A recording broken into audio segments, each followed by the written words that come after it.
Buenos días, ¿cómo están? La presente clase tiene por objeto la explicación, tal como surge de la diapositiva, de las llamadas fundaciones. Para ubicar a esta persona jurídica, antes que nada, tienen que tener en cuenta que las personas jurídicas en general se clasifican en dos grandes grupos de acuerdo a lo que prevé el artículo 145 del Código Civil y Comercial. Por un lado, distinguen las personas jurídicas públicas y por el otro, las personas jurídicas privadas, que a su turno se encuentran enumeradas en el artículo 148 del Código Civil y Comercial. Pues bien, dentro de ellas ubicamos a las llamadas fundaciones. ¿Cuál es el concepto o cómo podemos definir a la fundación? Pues bien, el artículo 193 del Código Civil y Comercial define a las fundaciones como aquellas personas jurídicas que se constituyen con una finalidad de bien común, sin propósito de lucro, mediante el aporte patrimonial de una o más personas, destinado a hacer posibles sus fines. Para existir como tales, requieren necesariamente constituirse mediante instrumento público y solicitar y obtener autorización del Estado para funcionar.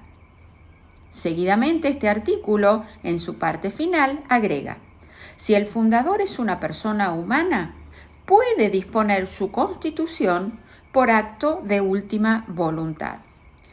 Lo que vamos a hacer es tomar la definición que surge de este artículo para ir señalando cuáles son las características de una fundación.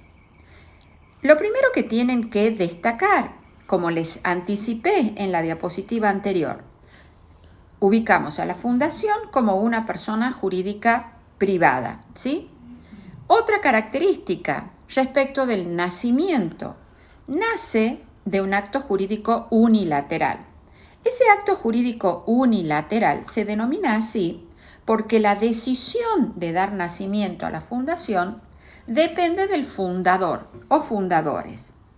Luego, la constitución, el nacimiento, no requiere, no necesita, ¿sí?, de la concurrencia de varias voluntades.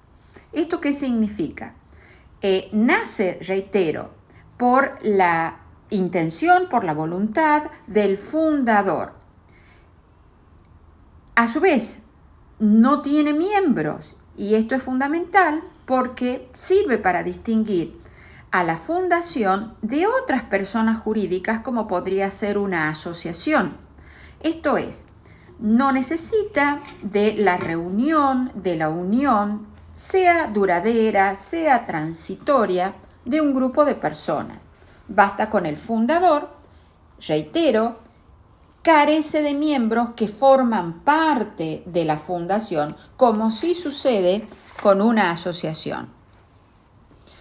Ahora bien, cabe aclarar de que una vez que el fundador cumple con todos los requisitos para dar nacimiento a la fundación, y una vez que el Estado da la autorización para que funcione como tal, el fundador da un paso al costado, pasa a ser un tercero extraño a esa fundación o entidad.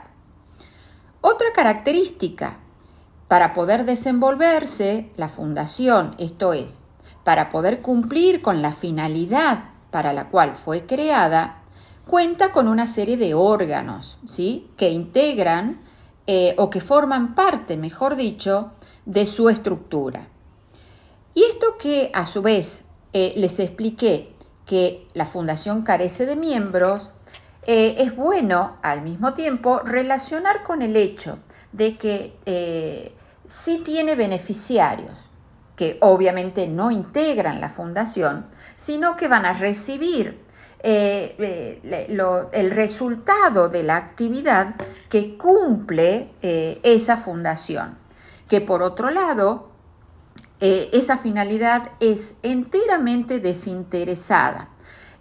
Cuando digo desinteresada, pueden emplear el término altruista, entre comillas. Es una finalidad de bien común, es una finalidad desinteresada, no tiene fin de lucro, sino que, vuelvo a repetir, toda la actividad está destinada a ayudar, a beneficiar a otras personas llamadas, reitero, beneficiarios que no forman parte de la fundación.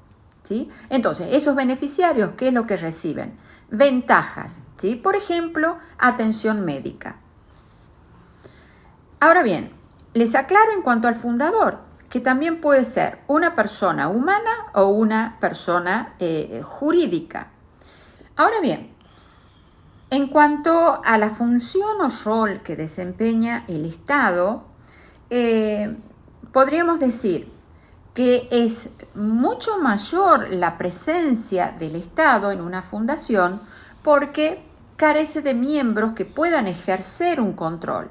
Entonces, ¿cuál es el papel que le corresponde al Estado?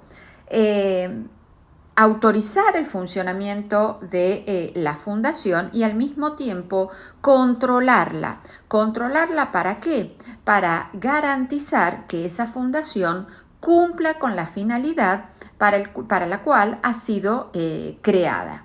Sigamos entonces. Veamos ahora cómo se constituye, cómo nace una fundación.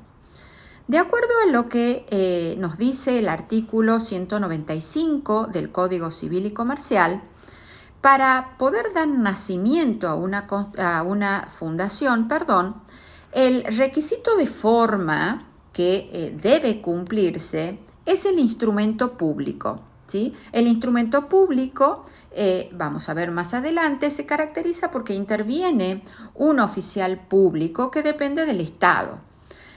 Ese instrumento, a su turno, debe ser presentado ante la autoridad que controla, ¿sí? En este caso a la fundación o a otros tipos de personas jurídicas, para que sea aprobado. A su vez, en cuanto al contenido de ese instrumento público, debe consignar, por ejemplo, los datos completos del fundador o de los fundadores, esto es nombre, apellido, edad, estado civil, etc. Si quien da nacimiento a la fundación, no es una persona humana, sino una persona jurídica, en ese caso, el instrumento público debe indicar la razón social, la denominación de esa persona jurídica, entre otros datos.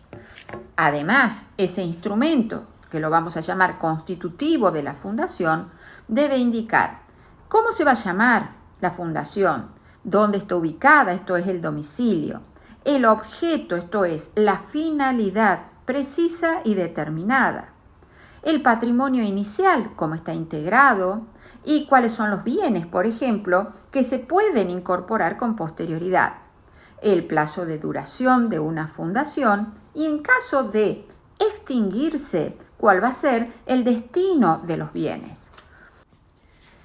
El otro requisito para que una fundación pueda desenvolver su actividad es que debe ser presentado el estatuto para su aprobación por la Inspección General de Justicia de la Nación en el orden nacional o bien, en el caso de nuestra provincia, por la Inspección General de Personas Jurídicas. Esta autoridad de contralor ejerce el control a lo largo de toda la vida de la fundación. A su vez, a modo de ejemplo, ¿cuáles son las facultades de esta autoridad de control? Aprueba los estatutos de la fundación, por ejemplo, también en caso de reforma del estatuto, ejerce un control, fiscalización del funcionamiento y cumplimiento de todas las disposiciones legales, controla la disolución y liquidación de la fundación. Siguiendo con el análisis de los requisitos necesarios para dar nacimiento a una fundación, en esta diapositiva me detengo específicamente en el patrimonio y en el estatuto. Pues bien, respecto del patrimonio, Para poder obtener la autorización estatal y poder actuar como tal, la fundación necesita contar con un patrimonio inicial, que a su vez, como está relacionado en esta diapositiva, le posibilite de manera razonable cumplir con los fines que están indicados en el estatuto y que se tuvieron en cuenta al momento de su fundación. De su creación, reitero, esa finalidad es estrictamente desinteresada, altruista, de bien común, de ayudar a terceros extraños a la fundación, ¿sí? A su vez, ¿cómo está conformado ese patrimonio? Ese patrimonio está integrado por los llamados aportes.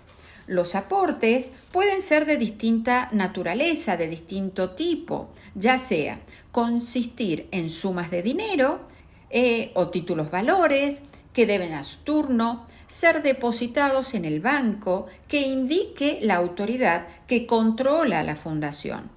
Pero también, además de dinero, esos aportes pueden consistir en cosas o en otro tipo de cosas, sean muebles o inmuebles.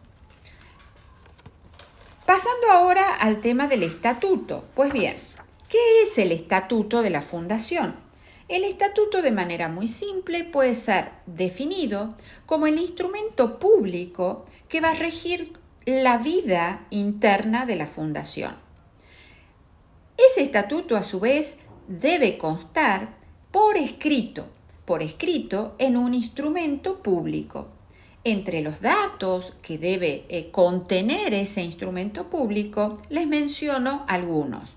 Identificar los datos completos del fundador o de los fundadores, el nombre y domicilio de la fundación, la finalidad, el objeto, que reitero, siempre debe tener por finalidad el bien común.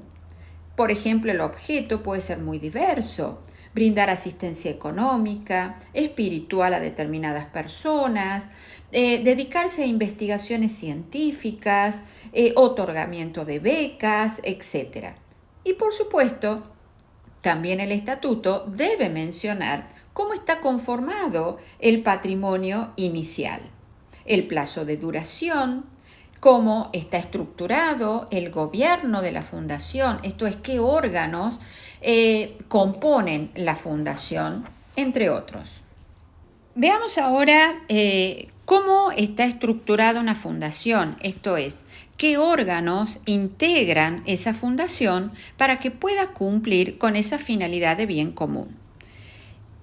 El artículo 201 del Código Civil y Comercial especifica que el gobierno y administración de las fundaciones está a cargo del llamado Consejo de Administración.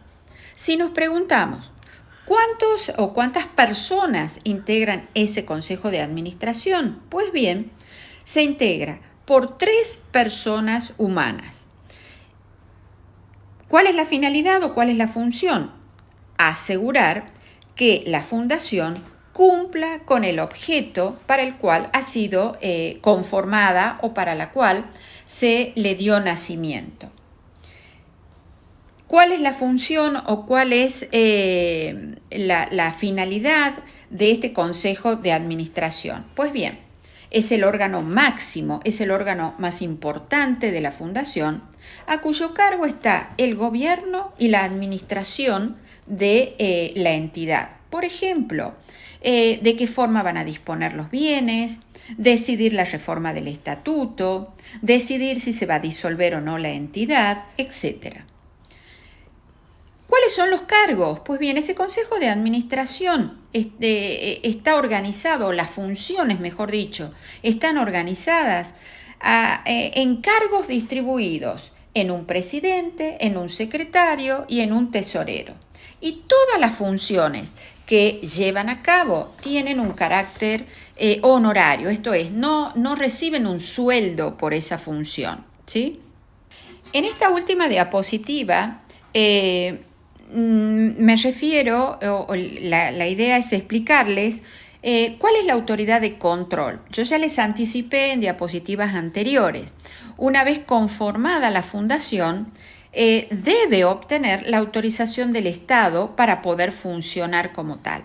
Y una vez que está autorizada por el Estado, es controlada a lo largo de su vida, precisamente porque no tiene miembros que ejerzan ese control, cosa que sí sucede, por ejemplo, con las asociaciones. Les vuelvo a reiterar, la autoridad de control está a cargo a nivel nacional de la Inspección General de Justicia de la Nación.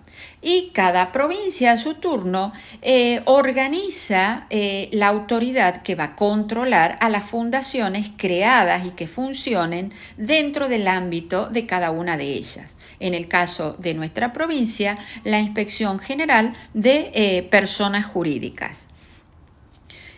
¿Cuáles son las funciones? Fiscalización y control.